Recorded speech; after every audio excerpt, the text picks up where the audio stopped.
So I'm going to open the January 7th, 2020 meeting of the East Long Meadow Planning Board. Those in attendance are Jonathan Torsha, George Kingston, myself, Russell Denver, and Tide Richards. So the first order would be the approval of the minutes for December 17th, 2019. Has everybody had an opportunity to review them? And if so, do I have a motion to accept? Motion to accept. Have a second? I'll second that. So the motion made and seconded to accept the minutes of December 17th. All in favor say aye. Aye. Hearing no opposition, that Is passes. this from the last meeting? Because you approved them, but you didn't actually have them in front of you to sign. So that's why you have two. So which ones do you want me to sign? Both of them. One's for Yeah, December but this, 17th. you say draft on them. Might be in your other folder. Okay. So the first order of business, update of the master plan. Connie. So I do have a report for you, and I do address the master plan in this report. Do you want me to go through this information or just pull it out of the? So Well, as what- far as the master plan goes. Yeah, I thought we had voted as a planning board to delay even starting the master plan because we have the sustainability plan, that we have a state grant. We need to have it completed by June 30th. Yes. Because it involves funding as well. Yes. We felt that we had the multi-use town village, did I get that right? Mixed-use village district. Mixed-use village district that will be coming before us. We also felt that we would have the Pride project at the center coming before us. Yes. And that we felt that that was going to be, those three things plus some others would be too much as a board to be able to tackle. Yes. But that we would start the process again in the summer so that we could do as good of a job as we possibly can. Yes, sir. I have a comment on the master plan. I was talking to Connie about this the other day, and I was thinking about it, and I've seen what seems like hundreds of master plans, and I've never seen one of them actually be what it's supposed to be. And the reason why isn't because the master plans aren't good ideas. All the ones I've ever seen have always been great ideas, wonderful ideas. I mean, exactly what you'd ever want your town to be. The problem has always been, when I try to, as a developer, try to do what the town wants me to do with the master plan, is getting the landowners to be able to buy into the plan. And obviously, for 99.9% of the time, they don't and can't, because typically they feel the value of their property is much greater than what the master plan reflects the use for that value of property. So my point is, it just seems like everyone has a master plan. A master plan is important to know where you want your town to go and so forth, but they seem to never work because trying to match up the plan with the economics to make the plan work never seem to come together. So interesting point. I'm going to just kind of throw a caveat on one thing that I was interested in doing. So at one time, I was interested in the parcel where the railroad station is, pitching that property. Community feed, you mean? Yes. Yep. Pitching that property to be used for elder housing. As you all know, I'm on the board of Brownstone Gardens. So I brought the property, not the property owner, but the property manager down, and we kind of reviewed it, and I asked him to see what type of tax credits and development things would be available, because one, it would be a delightful way to bring more activity to the center, make it a little more walkable for our seniors so that they're closer to the amenities that might be available. And and I always thought that the town should take by eminent domain Carlin combustion and/or that, if not necessarily for that project, but at least take by eminent domain Carlin combustion, so the town could take ownership of that and then decide what that property should be, rather than leaving it to a private developer. So I think some of the master plan could maybe address some of that as well. Okay, so and I have a comment on that. Okay. Because I've looked at those It's gonna be properties point counterpoint. a lot, a lot over the years. Well, it hasn't come to fruition, as you see. Well, yeah, there's a reason why it hasn't, and we're gonna discuss that reason tonight. Possibly, yeah. The community feed property, the price on that is, I don't know if I should say it publicly or not, Yeah, but yeah, it's a big number. Yeah, yeah. They paid a big number, and they need a big number in order to, to make it work for them. And on the factory next door, as we all know, it's in the middle of an environmental cleanup, which is coming down the end of the runway on that, and that's almost done. And the price of that property is, over 7 digits, in the 7 digits. And when you add the two together, you've got you got about 4 or 5 acres-ish in that ballpark. And we've built a lot of projects that you're talking about for senior people. And they're about 7 acres, so you have enough parking and so forth. They're 3 stories high, and you need about 100 units to make the numbers work. And even at those land costs, even though you don't have enough land, you can't make the numbers work because the land cost is too high. Now, I am 1,000% in agreement to see the community feed property, to see the factory property and everything in the whole area completely scraped and started over again with a blank canvas, because I think you can really do fantastic, sensational things for this town, which is almost a continuation of what you've got going on across the street where Center Grill is and everything else. Just move it right across the street and keep right on going in that neighborhood, because there's a lot of good things in there, but the problem is, it all boils down to the land costs.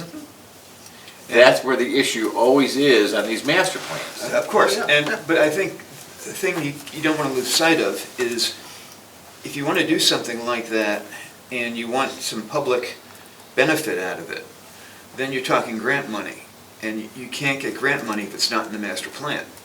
Okay, I mean, that's what it really comes down to. You can have all these wonderful visions in the plan, but the important stuff is, over the next 5 to 10 years, what are we going to want to go for grants for, and is that in the plan, and does it fit with the vision? Okay, which is why you need the plan. And it's also why I feel that many master plans are overly visionary. Okay, they're not. We're in agreement. They're not dealing with what they really need to deal with. Yeah. So, let's take that, what you just said, and go a little step further on that. So now you put together a master plan for the whole town, and the problem is you're spread all over the place. You don't have any target anywhere. I mean, you've got a master plan for all of East Long Meadow, and you got nice things over here, you got nice things over here, you got nice things over here, and the whole master plan looks like a beautiful picture, and it couldn't look any better. But without focus, because you only can do probably one of the things in that master plan out of the 15 things you might have identified. The problem that we're having, in all the other towns as well, is they don't pick that one thing in that master plan and say, this is what we're going to drill down on, because everything else in this master plan is going to be a distraction for us. Because if we try to work on all 15, we're not going to get 15 grants, we'll end up getting no grants, and nothing will ever get off the ground. and that's what our job is, prioritize. So, let's just say hypothetically then, that's a very good spot to start, because it's right in the middle of town. You got a vacant factory that's been vacant for years. You got community feed property that's gone nowhere. It's a logging operation. It looks like a dog's breakfast. And then you got those 4 little buildings on that little side street there. And unless we focus on that, it's going to look like that 50 years from now. And you've got 2 other parcels on the market right now. Yeah. But you're talking about Walter's Piece? Walter's Piece and the construction company. You're right, but Can you the identify construction company is not on the market. What they want is a partner to develop it with them. Okay. I've already met with them on Okay, that. yeah. And I said, well, I guess you're on your own. They got a big sign up. That's Yeah, all they know. do. Yeah. So, to me, I mean, we're talking real specific properties. Have to. But to me, I conceptually see a master plan saying, do we want to create more housing in the center?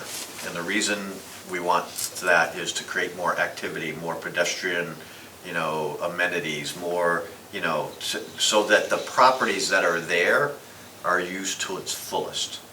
To me, I know this is gonna sound awful, but to me, park property is the least used public property that we have. I'm in. No, it's true, it is. I mean, agree. it sits there, for the most part, empty 95% of the time. And when it's And- used, it wipes but- out everyone's parking. But you have a beautiful center, field area and stuff like this, and so if you generate more traffic, more pedestrian use around there, some of those amenities could be used more and make them more, make them used more type of situation. But if you say your goal is to create more, housing for the elders, okay? And so with the project that the town council is looking at, do we then encourage the developers? Geez, you're more likely to get a favorable response from the town if you had a portion of that being X type of situation. And so that the things you put in the master plan guide some of the decision-making that you do. Now, that may not always work with the numbers. Hopefully, we do still have a fair amount of property that's just really, it's farmland, it's vacant, it's not, there aren't like, a building on it with asbestos and so forth and so on that might make some of that a little easier. I think every town should have some type of theme. I'll just say Long Meadow, I think, considers himself the educational community, in the region. What's East Long Meadow's theme? What's East Long Meadow known for? What does East Long Meadow want to be, 10 years, 20 years down the road? And I think we should have some of that, in a plan. But I understand your point. It doesn't just have to be just land specific. It could be, we want to see more bike lanes, throughout town. And so when someone puts in a subdivision, they should have to put in a bike lane, just as a wild example. Things like It's that. not wild, it's called complete streets. Well, okay, but I mean, that's the kind of things like, we want to be the fittest community in Massachusetts, and so, we should try to extend, the walking path as long as we can, or explore other areas, and so that's some of the themes. But I agree, the land cost obviously has a lot to do with, 100% of it. Yeah. Because if you can't make the numbers work, no Right. one's gonna do it. And if the property you want to take for extension of the walking path, they won't sell to you at a decent price, even all the grant money in the world will never get it. But at least you're trying to go for that. I think to achieve a lot of these goals, as it was said, kind of connecting the community. So I think making things maybe more pedestrian useful. I think there's so much more potential in the downtown. I mean, we have a lot of good shops, a lot of, the center square area is a good shopping center. So I think it comes down to kind of connecting the community a little bit better. And I think Long Meadow does a pretty decent job of that. Yeah, one of the big differences between Long Meadow and East Long Meadow is the grid system in Long Meadow allows for sidewalks absolutely everywhere. And that's a big problem in East Long Meadow. They're very Yeah, compared we're to- more hilly and a little bit larger in land, but. Yeah. But I mean, these are just some of the things that a really well thought out, I think, master plan. And what we're thinking about, the public could have 100 different ideas and that we would never even think about. It'd be good to hear from them. Well, so the second question comes. So Connie sent some materials around about, and I think the charter also requires a master plan. Yeah. So we want to make sure that we're cognizant of that. So the funding for this, I think you mentioned last time, could be anything from $75,000 to $100,000. Is that the number? 85 to 125. Okay, that was close with the You're numbers, good. so. And so I think one thing is we said that we would send a letter to town council during capital planning assessments on whether funds could be for that. But you've also identified some other potential sources. So do you want to talk about those for a little bit? Sure. Any other comments regarding the master plan? John, are you? No, I think it Okay. was pretty interesting. I think we're all in favor of one, of doing one, trying to be as practical as possible. But I think for staff time and for our commitments over the next 6 months, I think we just need to kind of put a little hold on it. So And we might be able to generate additional public participation on the master plan committee. So timing is everything, and right now we are submitting our capital planning project requests. And by the time this funding becomes available, it would be fiscal year 2021, which is July 1 of this year. So timing is everything, and actually your timing is on target. So I did submit a proposal to solicit an RFP for the master plan, project amount being $125,000. The intent is to hire a consultant who over a 3-year period will conduct research and public outreach for the creation and implementation of an update to the 1976 master plan. In the past years, you all may be aware that it's been challenging to harness staff labor hours that are necessary to move the project forward. We are a department of 2, and we've invited public participation. We have a master plan subcommittee. 50% it makes a regular appearance. Actually, I'd say 25% of the members attend.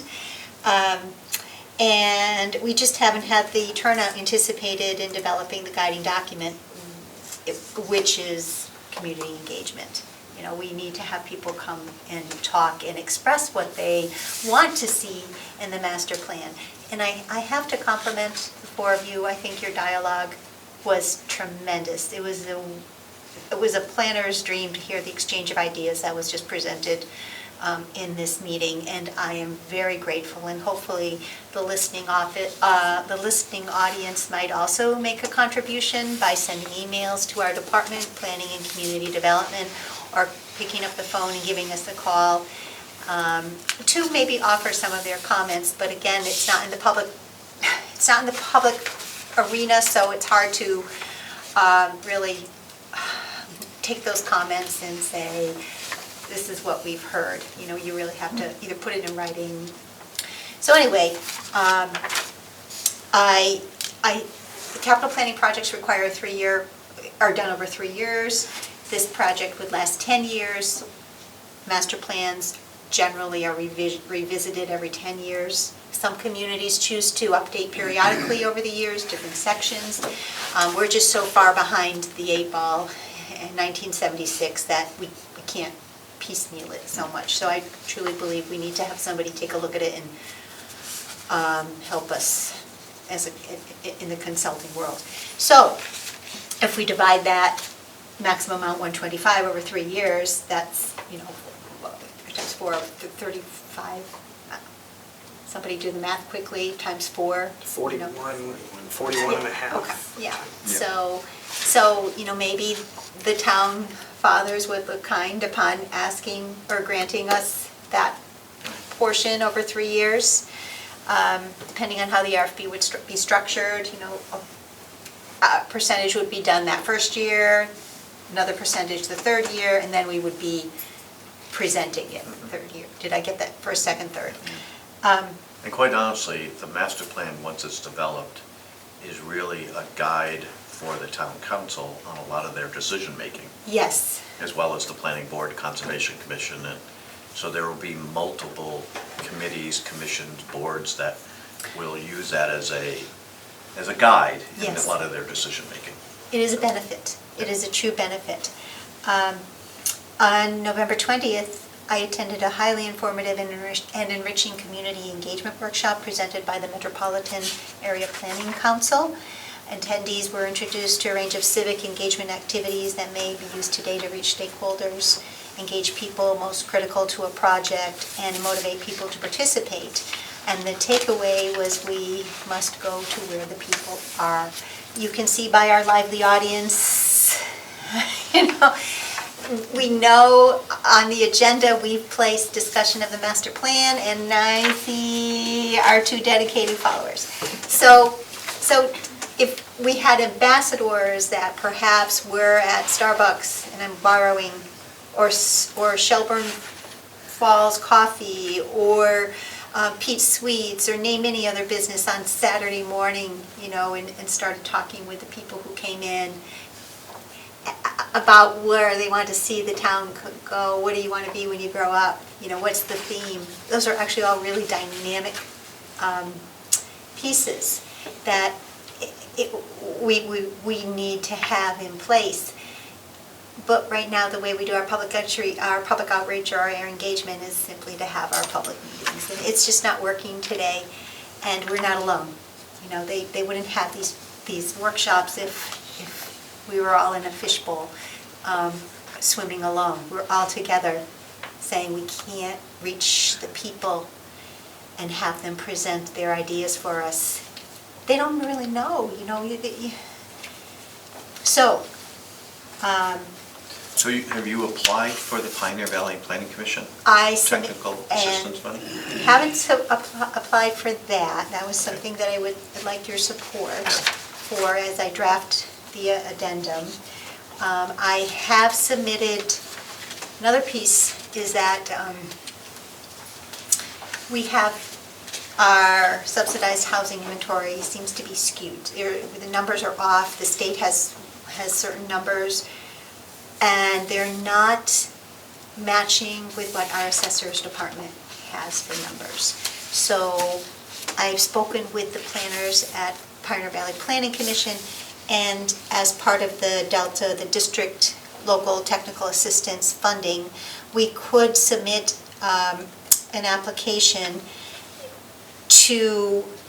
for the purpose of conducting a housing assessment, which may be used as a basis for a housing production plan in the future. And this funded study would also serve to provide the data for the housing chapter of the master plan as we cobble together these monies. And again, if we ask for the money under the capital planning project proposal, we're asking. They may not give us all of it. They may say, fine, we could end up giving it back. But it's just knowing that. So here's my thought. Seek as much funding from as many sources as possible. Yes, I agree. Anyone disagree with that? Absolutely, absolutely. Okay. So I think you've got a general agreement from the. We're all on the same page We're all on the there. same And, Because- you know, PVPC may be the ones who are most aware of what grants are out there Yes. and what can be applied for. They love doing that because then they get to manage the grant, which is how they pay for themselves. Yes, yes. So they're very much aware of what's out there, and I think we should exploit that to the maximum. Other people's money is much better than ours. Oh, isn't that what's the term? You know, use everybody's money but your own, right? You do that. I thought it was rob Peter to pay Paul. I can give you a lot of different terms, I'm sure. So yes, I think we're encouraging you to seek as many different resources as possible. Okay. And that, can I have a general consensus that if a letter needs to be drafted on behalf of the board, we have Connie do it and I can sign it? That's fine with me. That's fine.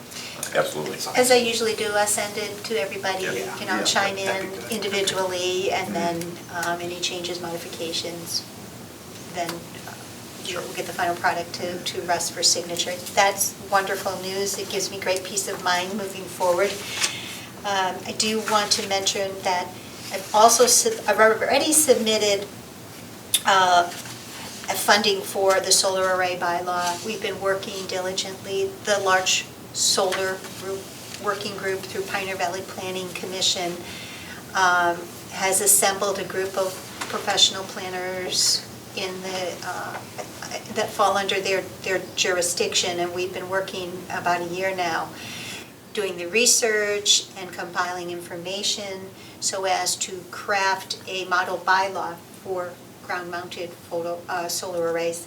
And we're almost there, but we need another year. So I did submit to Mary McNally just the other day, and I have a copy of that so that you could take a look at it. But I would love I would value very much your support in this endeavor, also because we have our solar bylaw that is in need of some attention, a few amendments, a little tweaking. And next meeting, I'm going to have additional information for you in preparation of the case that you will be hearing. So speaking of that, so at the last meeting, I had given Mr. Martin a list of questions. So I guess I'd like you to remind Mr. Martin that we want an answer to those questions. I want them in writing. I will not accept a verbal that he can tell me that a solar array is not a piece, or is a piece of equipment rather than property for zoning reasons. And so that I would expect, some case law, backing, his opinion on that. I would trust that it would be forwarded to the town council prior to our meeting. I'm not taking this is such an unusual project, I don't think I want to take anyone's word for something. So, and if we're going to be challenged, I want to be able to have something in writing to be able to make a legal opinion. Anyone disagree with that? Very good. So I think that one was, specifically, whether it's a building versus a piece of equipment. I know there was an issue about the height of the fence was another one. The cut and paste job where they mention us as being the town of Spencer was another one. There were a couple other questions that you so eloquently put down in the minutes. Thank you very much. So, yeah, I expect to have that stuff in writing. Okay. So if you want to make sure you pass that along to him. I will do so. And the expectation is it be shared with town council beforehand. Okay. Beforehand. Yeah. So, Okay. and I guess just, so this is a site plan review. So if we were to hypothetically, if we were to turn it, say no, what's the next step? Is it to the zoning board? I just want to, do you mean town's attorney or town's governing body? Do you want it forwarded to the town? To the town's attorney. Town's, Yeah, okay, he's been following this. And okay. and if you need to have the approval of the town manager to pass along for their review, please take care of that. But so what would be the next step in the event that that would be turned down? Just a question. They could appeal to the ZBA. Oh, okay. Okay. All right. Good. Depending on the reason for it being turned down. Okay, if it's dimensional, okay, then they could appeal to the ZBA. For variance. For variance, Yeah. based on dimensions, assuming that there's a hardship involved. Yeah. Okay, and all that kind of stuff. And after that, it's land court. Yeah, okay. It's the way it works. Yeah, okay. Excuse me for interrupting, but it was Nope. on my train of That's- thought, so I didn't Yeah. want to lose that. So, This has actually been a terrific exchange of ideas and information. so we always have on our agenda, Marilyn, as you know, the status of the, I can never get it right, mixed use. Mixed-use village district. Thank you. So do you want to give us an update? Well, we met yesterday, Okay, and we are meeting often. yeah, And I think the real struggle with, and Connor's on the committee too, the real struggle with the timeliness of things is there's always a lot of discussion. And good discussion and not so good discussion. But anyway, yesterday we hammered out a draft document that I put together as a courtesy just to get things moving on height specifications for the mixed-use village district. And these height specifications would reflect the zone in which the district was created. So perhaps the height requirement would be different if the surrounding zones were residential versus business versus golf recreational. Because there was a concern, and I encouraged this discussion, of a 50-foot structure abutting a residential neighborhood. And I do believe that the mixed-use village district in the way it's designed in a lot of communities, there's no hard, fast rule how to develop the height, the width, the number. I mean, so I'm sure that in a residential zone with a different height requirement, they are still quite capable of doing that type of use if a developer comes in and wants to buy a 40-acre parcel somewhere. So we've hammered that out. We've run into a little bit of a glitch. We have no clerical support, and I'm doing the document stuff. I'm bringing all the changes home and putting them in the computer. But we were hoping to meet next Monday again, and we need someone to do our minutes for us. And if we don't meet Monday, then Don's gone for 2 weeks. So that might be a little bit of a hiatus. I'm not volunteering. I was hoping you would. I don't understand how come we have this problem. I mean, why wouldn't somebody, I don't know if it's Mary or who it would be, just say, hey, we have a committee here that needs some support. We've got some clerical people here that can, Well, pitch in for a couple hours and do the work. I mean, this is understand a that. multi-million-dollar project, Right. and we have issues because we can't find someone that can type minutes. That's just one meeting. That's just one meeting, this next meeting, because we've managed, we had a senior, a swap volunteer who did amazing minutes for us. But his contract, completed with the town, and now we have a new group of people, and nobody was assigned to us. So I mean, it is what it is. But you know what I'm saying, right? I hear what you're saying, but also. And this isn't you, and I'm not talking about you. But also, my understanding is, and I'm not privy to the information in contracts, but I understand contracts have been written to keep certain services within certain departments, and at least that's the impression I got. So we're working at it. It will get done. So I guess the question I have for you is has your subcommittee given yourselves a deadline to complete a draft and give it to the town council? No. And I will tell you that, in my opinion, the document itself, as I say, last report I gave you, we'd gone through it twice. But what's happening is we go through it, and then a member of the council or the committee will say, gee, I want to look at this again. So we revisit a lot of stuff that we talked about, right? Yes. And I'm not saying that that's a perfect world, but the real desire is we keep getting information, we keep looking at documentation. Connie is very good at sending us all kinds of articles, and we're doing reading, and but I do feel that, I hope Connie will support the fact that there is a lot of work that's done at those meetings. Yes. No one, it's not, no one's shirking that responsibility. My hope is soon. I would like to still be on the council when this gets done. So through the chair, I'm just wondering why, because this falls under the town council budget. Okay, so the town council subcommittee. So would one of the staff from that office, that department, be able to take your names?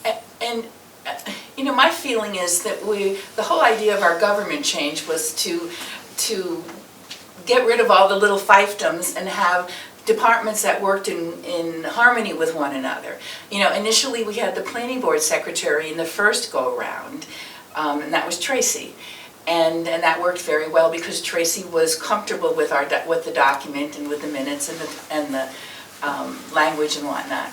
I can't speak to what Don has worked with Kathy and now Mary with respect to some coverage. So I am not certain as to why the staff, although I keep hearing the way contracts were written. So I guess I'm going to ask the next procedural question. So when you complete your subcommittee work and it goes to town council and they act on it, does that require to come back to the planning board for approval because there have been a sufficient amount of changes to what we forwarded to the town council in the beginning? I don't think so. Okay. I don't think so Good. either. Okay, My impression was we sent it to them, right, they have the right to amend it, good, and then they can Act vote on it. on what they amended. perfect. And the plan is, if I may, the plan is that, or the goal, if you will, the public needs to weigh in on this process.